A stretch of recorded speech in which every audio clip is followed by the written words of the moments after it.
morning, good morning, good morning, good afternoon, good afternoon, good afternoon, good evening, good evening, good evening. My name is John Shaquille Poitier Jr., and welcome back to my podcast, Darling. I'm depressed again. Don't tell my mother. Where we discuss mental health and mental health related topics in the youth, the elderly, high schoolers, primary schoolers, tertiary schoolers, where we discuss topics that are relevant to the mental health of all. Now, if you are a person, if you are an individual who exists, there is something for you here. Now, each episode, we have a certain word, a certain descriptive, if you will, that gives the je ne sais quoi. It describes the overall feel, right? That's how everything is going to go, what I want to talk about. And the word for this episode is none other than is recalcitrant. The word for the episode is recalcitrant, which means defiant, unapologetic, right? So without further ado, let's get into the episode. When you are not meant to exist in a space, you will never know peace within that space. Point blank, period. If you are not meant to be in a certain place at a certain time in your life, you will exist in that space, and during your existence, during your tenure where you are not going to have an easy transition because you're not meant to be there. I am a person who heavily believes there's this scripture that I love in Ecclesiastes: everything has a season, everything has a time, right? Now, there are times where we go through difficult things, and in going through those difficult things, we're meant to learn so that we can take what we learned and apply it to later situations. And then there are times where we are in a place and it's time for us to get the hell out. So without further ado, let's discuss Sigma Tau Delta, or rather, the Sigma Tau Delta chapter that I was a part of. So I joined Sigma Tau Delta in about my sophomore year. Now, as a biology major, I did not think I was eligible. Uh, I know the international standards are that all majors can apply, all majors can be present as a biology major. However, especially at the local chapter that I was a part of, this just wasn't the case, right? This isn't the case. As was made so obviously clear to me, but we'll get that later on. So when I joined Sigma Tau Delta, it was about being a part, or when I joined this local chapter, it was about being a part of an organization, being a part of something, that fueled my literary interest. For sure. That's what it was about for me. Uh, about connecting with like-minded individuals. It was about engaging, and it was about connecting in a way that built community. And it was like that for a while, mind you. It was like that for a while. I'm not going to lie to you. I did not have any problems with Sigma Tau Delta while I was just a member going through life. Even when I was a secretary, I didn't really have any problems. I would go to the open mics, I would go to the meetings, I would go to whatever I had to go to, and I really didn't have a problem with anything. It was smooth sailing for me up until I became president. Whoa. Now, when I became president of Sigma Tau Delta, I already had met some resistance because the advisor at the time, when it came down to electing the president, it almost seemed as if like I wasn't one in that position. However, I was nominated, I was voted in, and so on. And what I got voted in for, I got. I say that with so much sincerity. What I got voted in for, I got. Now, I started the episode off by saying that every space that you're in, you don't have to be a part of. And that is absolutely true. And I was saying that from a perspective of peace of mind. The second I joined Sigma Tau Delta at the local chapter here, I was constantly met with continuous battle, continuous blame, continuous, just an onslaught, really, of interactions that really negatively affected my mental health. And I'm not saying that to be like, woe is me, blah, blah, blah. But genuinely speaking, it affected my mental health. I remember actually, there was this one occasion where I was, you know, planning out or helping at planning out an event. And in planning out the event, I thought everything was going swimmingly. I thought everything was going smoothly. I had missed our first meeting because I had taken the MCAT at that time. I remember specifically I had taken the MCAT. And my advisor went off, or the advisor at the time went off on me in an email. Presidents don't miss meetings, presidents don't miss events, presidents don't do this, presidents don't do that. I said, my God, I was just taking the MCAT. I was just trying to, secure my medical future. Like, oh my gosh, like what's going on here? And from that instance, I should have known, right? From that instance, I should have known, John, you should probably take a step back. You should probably try not to be so engaged, right? Just with this local chapter, because I Sigma Tau Delta as a whole, I'm a part of, but with this local chapter, it's like, John, maybe you should try to subtract yourself. But I said, no, I love a challenge. I just love to make my life difficult sometimes. So why the hell not?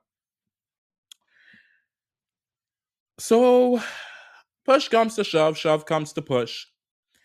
And there was an instance where we had chapter officers, right? So in having chapter officers, and this was also my thing too,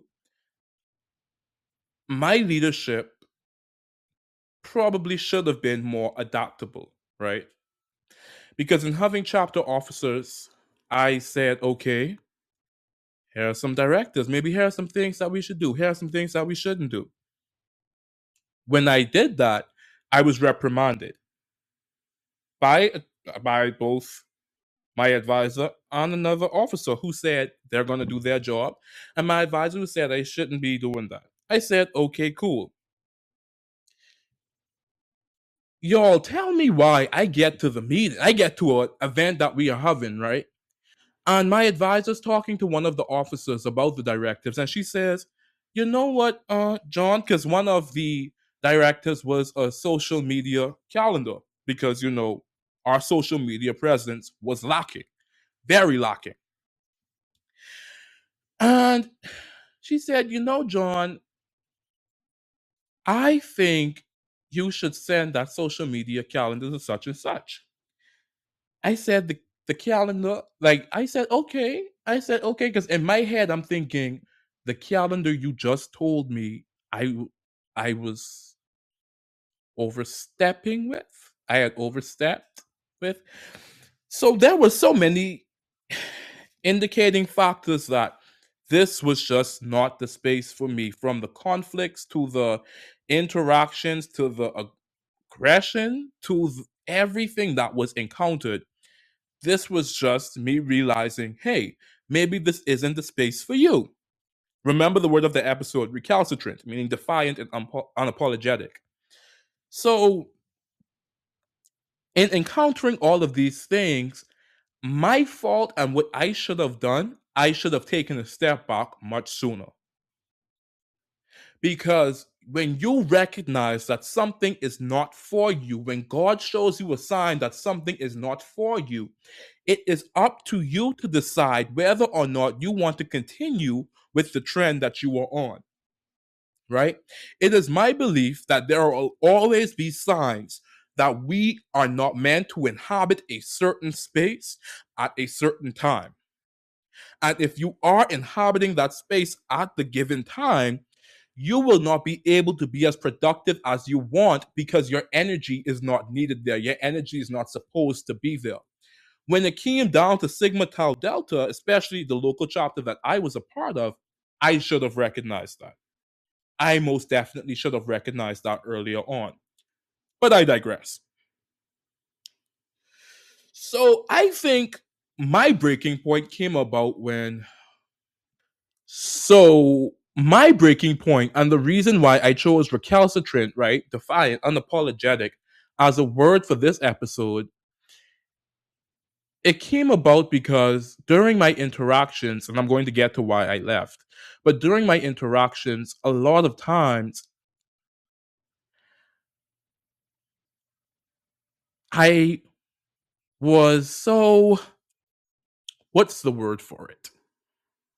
Not recalcitrant, but I tried to take accountability for things that had nothing to do with me. Oh, that's it. I was apologetic. I was the opposite of recalcitrant. So before I started arguing back, I was like, oh, I should have done better. Oh, I should have done better with this. Oh, I should have done better with that. And I would talk to my friend and I would say, I should have done, I should have done. And she would tell me there was nothing else you could do. So I literally had to train myself to become defiant in a way to stop taking accountability for errors and mistakes that had nothing to do with me. Because that's just the type of person I am. I try to think, what could I have done better? How could I have helped? What more could I have done? And it got to a point where I realized, hey, there actually isn't anything I could have done. However, you are blaming me and speaking to me as if I have done something entirely wrong. So, right? And in case you don't know this, as a bit of preface, I am Black Caribbean male. That's important. So, mind you, I was trying my best. I was trying my best to stay on. I was trying my best. And my advisor one day sends this email that's just so rude and so ludicrous. And I replied very professionally and I said, I believe that her tone was insulting and demeaning, which I said very professionally. I keep emails, baby. One thing about me, one thing about me, I'll keep an email for sure, for sure, for sure, for sure, for sure. And I told her in the email, I remember saying, and I have the emails, I could even pull them up. I remember saying, I would just appreciate it if perhaps the tone you spoke to me in was a bit more professional and conducive to an environment where we could, grow together, whatever the case might be. Because honestly speaking, at this point, there had been some back and forth already going on. Because now I was becoming recalcitrant. I was like, I'm not, no, I have tried, but I also tried to do this. I tried to do that. And every single time I received pushback. You said you wanted a leader, but then every time I tried to lead, I was doing the wrong thing. Then when I stopped doing it, you told me why I stopped doing it. It's too much going on. So my advisor proceeds to say on a public email chain that I had attempted to bully and gaslight her. Mic drop moment. Mic drop moment. And I remember thinking, you say you said that a Black Caribbean man who, right? Because systemically, let's get into it though. Systemically, Caribbean people are viewed as aggressive because we speak with a lot of passion. We speak with a lot of, emotion, vibrancy, the rah, rah, rah. So I literally have to decrease my emotive level. I literally have to gauge each word that I say to make sure that I'm not coming off too strong, too whatever. You said that, and you know what? It would have been a difference if I was doing it. I wasn't even doing that. Because when I went back to it, and when I evaluated my behavior, and then when I had neutral parties evaluate my behavior, because sometimes your friends could, but when I had neutral parties evaluate my behavior, I actually wasn't doing that. But no, she proceeded to say that I was attempting to bully and gaslight her. And the reason that I left is because that to me seemed like a microaggression. That to me seemed like a microaggression, for sure. She then proceeded to say that my role as president, which is very true. She ate that. She ate that up. She said my role as president was subordinate to her role as advisor. However, comma, which I agree with. I agree with. This is your show, girl. Don't mind me. However, hearing those things, hearing subordinate, hearing bully, hearing gaslighter, applying it to the context of me as a Caribbean black man in a position of leadership and knowing how the world already is going to view me, and then having those things said about me on a public forum, I said, "Oh no, I'm not. I'm not. I'm no longer dealing with this." And I resigned immediately after that. I resigned immediately after that because now everything has been constructed to appear as if I am the problem. When you stop being apologetic, when you stop being the punching bag for everyone, suddenly you become the problem, right? So those are the two extremes. Those are the two polarities. Either you're the punching bag or you're the problem. And when you become recalcitrant, when you refuse to take accountability for other people's errors and other people's unwillingness to work, their mistakes, you become the problem. You become the problem. I remember I got blamed for a social media manager not doing their job when I was told not to tell them how to do their job. So, to navigate this conversation towards what I wanted to read, what I really want you to get from this, I left that space after continued attacks, after continued demeanment, after continued hurt. I left that space. And it was not something that had to be done. I could have avoided all of that if I had noticed the signs. I listened to my sister. My sister told me to leave from the get go. My biggest sister, she was like, just leave from the get go. Just go. Literally, just go. And I didn't listen. And there are so many times like that where we will literally encounter situations, we will literally encounter these times and these places. And there will be ways God will tell us to let go. And I think the reason I didn't let go is because I honestly don't like to give up if I feel as if I haven't done my best. And sometimes we have to reconcile with the fact that you won't always get to do your best or be your best in a space because not every space is meant for you to flourish. Not every seed is meant to be planted in a certain area.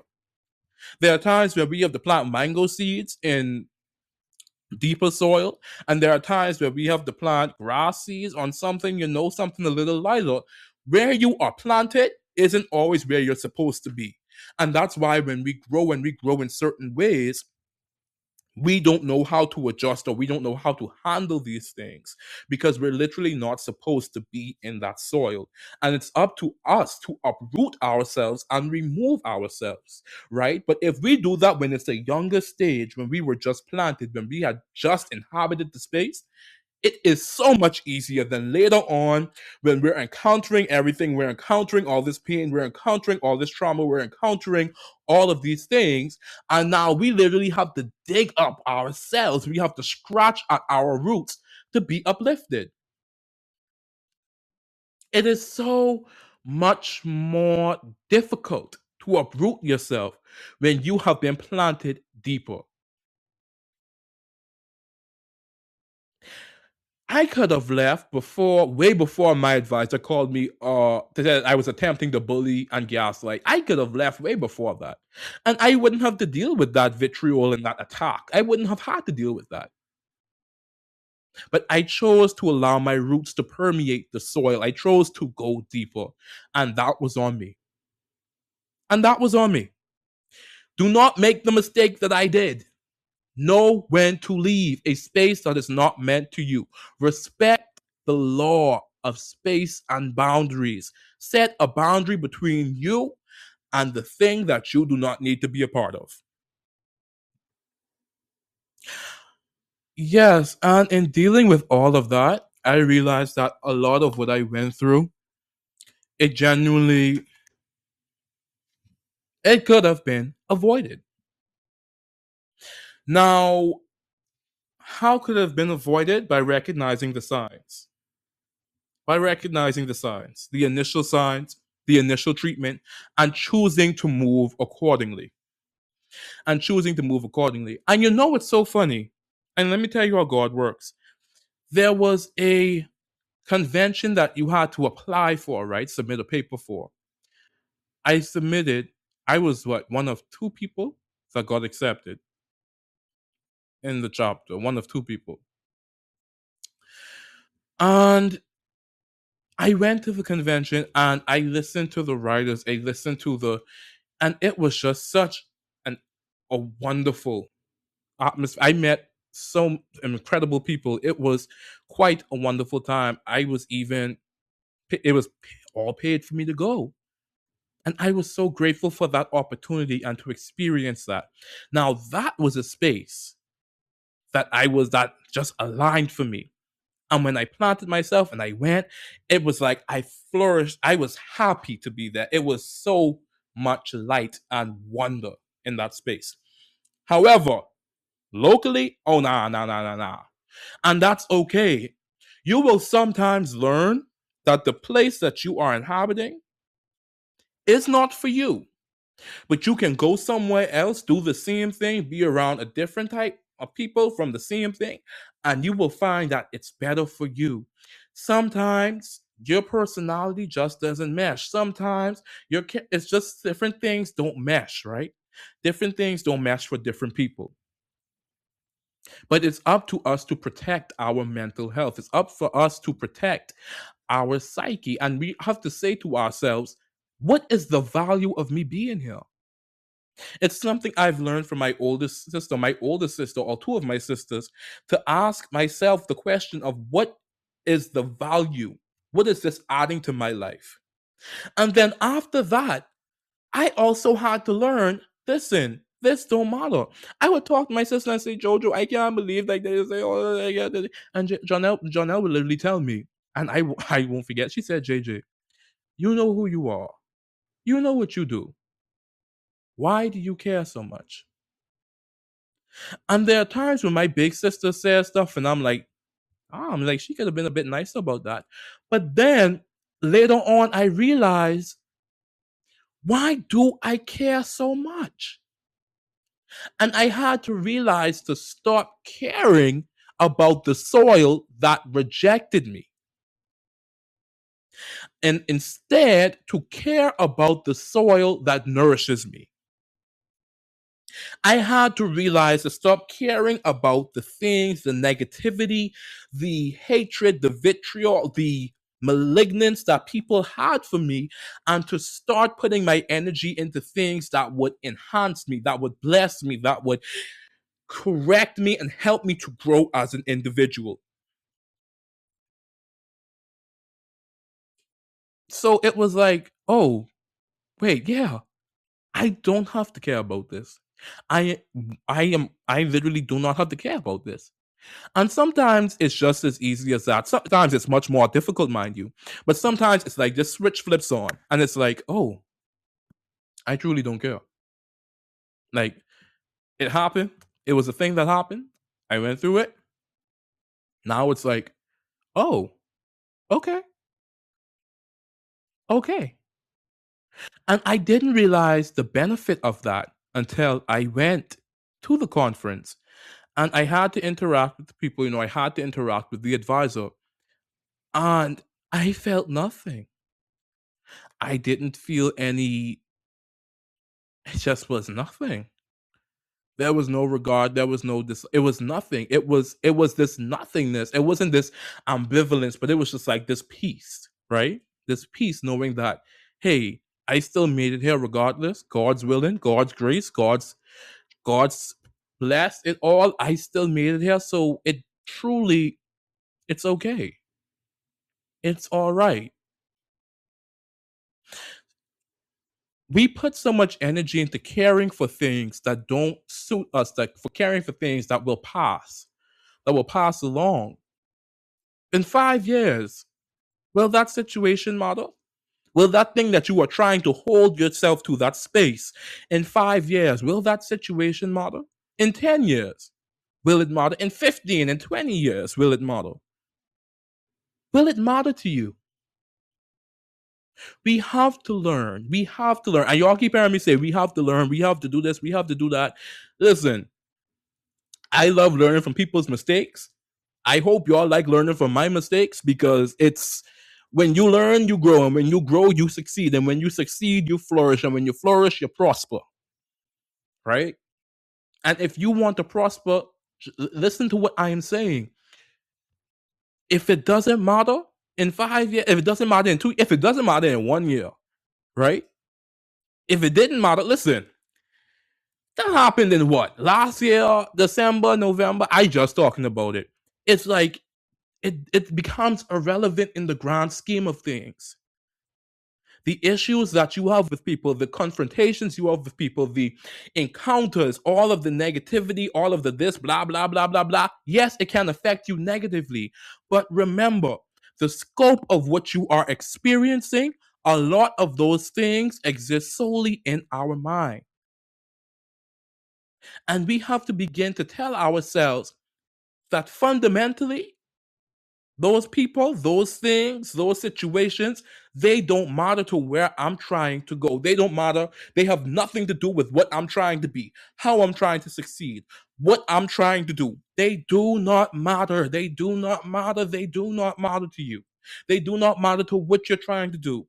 They do not matter who you're trying to be.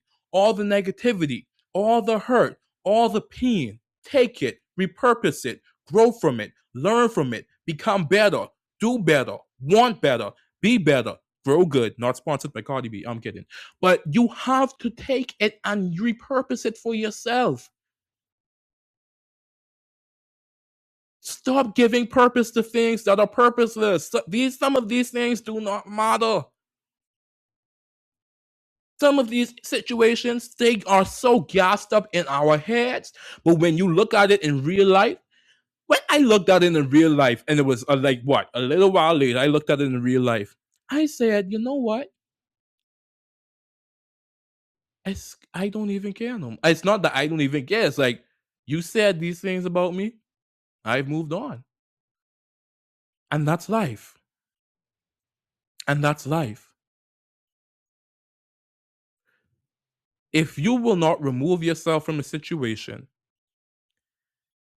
take what you can take from it, repurpose it, and grow. Respect the law of space and boundaries. Put a distance between yourself and the thing that's affecting you. Learn when to leave. Learn how to handle situations accordingly. And most of all, learn how to stand up for yourself. Be recalcitrant. Yes, be defiant. Be unapologetic. That's not confused with being prideful. Sometimes you have to apologize. Sometimes you F up. That's not what I'm saying. But when it comes to knowing who you are and standing your ground, be recalcitrant. Say, yeah, I said what I said, and I meant what I said, and I would say it again. Now what? Now what? Yeah, be like that. Wear your personality, wear who you are as a badge of honor. Believe in who you are, and everything will fall into alignment for you. Well, that has been my episode of Darling, I'm Depressed Again. Don't tell my mother. This has been your host, John Shaquille Poitier Jr., and I am signing off. See you next time.